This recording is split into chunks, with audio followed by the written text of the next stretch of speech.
If you wish to stop overspending and save money, then it's high time you start budgeting. You don't have to do it for the entire month. In fact, you can start by budgeting your finances every week. Here's how to create a weekly budget, financing for beginners. Creating a weekly budget. The financial actions taken at the early stages of your practical life could have very positive effects on the rest of your financial future. To build your long-term successful program, you'll need to work on a fixed plan at the start of your financial journey. The fixed plan we're talking about is setting up a weekly budget and making it your priority in order to save yourself from emptying your pockets entirely. It doesn't matter whether you want to save for a crisis or a vacation, you need to sort out your spending in the form of budgeting. Don't be scared. It doesn't mean that you have to be hard on yourself. It means that you have to simply organize your finances to get a clear idea of where you stand financially. It's an easy task if you get your monthly income and the same day you get your bills. But in case you get paid every week, then you'll have to create a weekly budget, and we'll tell you in a few steps to do that.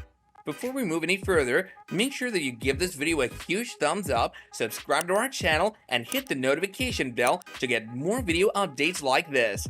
Now let's continue. Keep in check the amount you earn.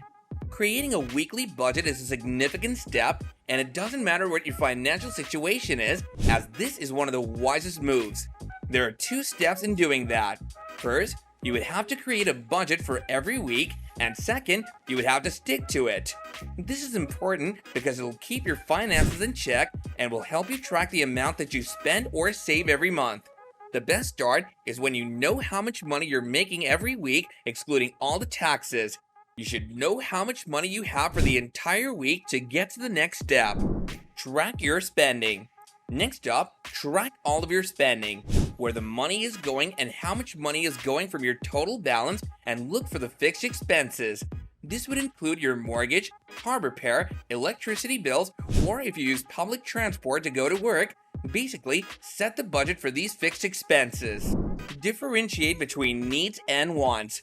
You have to be very thoughtful of your needs and wants. Needs are all those things that you can't live without, such as groceries, and you must pay money for things such as taxes, and wants are all those things that your lifestyle demands. If you're confused about your needs and wants, then ask yourself, can you live without this thing? And if the voice in your head says yes, then that's your want, and you can easily avoid spending money on it. Cut overspending. Once you've differentiated your wants from your needs, the next step is to cut overspending.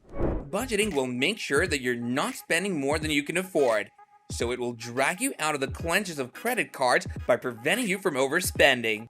Weekly budgeting sounds like a lot of work, but there are certain online apps that can assist you with this task. But even though it requires a good amount of work, once you've created a good weekly budget, you'll be confident about your choices. This doesn't sound bad, does it? And the sooner you take these steps, the better your financial future will be. Save for future.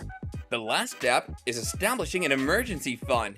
You're uncertain about your future and anything can happen, such as high medical bills due to a health crisis or an inexpensive car repair bill, an economic downturn, or a global pandemic. Whatever the emergency is, you'll need financial assistance in these kinds of situations, and the best way to get such assistance without asking anyone is through your emergency funds. It can happen anytime, tomorrow, today, or even now.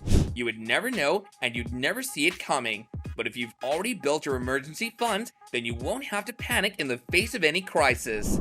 Working towards bigger goals.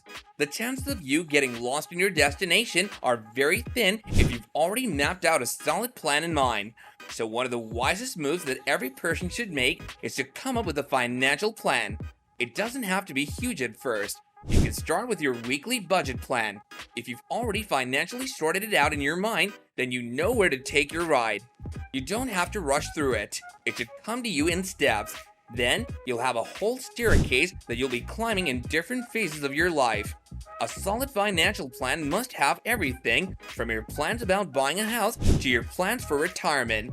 But there will be changes in your life in the future as you'll get married and have children. During these changes, you won't have to drop your entire plan, but instead make certain adjustments to stick to the previous plan, but now with more people. What's more important here is that you shouldn't delay in creating a financial plan just because you're single or you're earning weekly. Your future is certainly bigger than this. A solid plan is significant because it keeps you in touch with the goals that you're working towards. This brings us to the end of our video.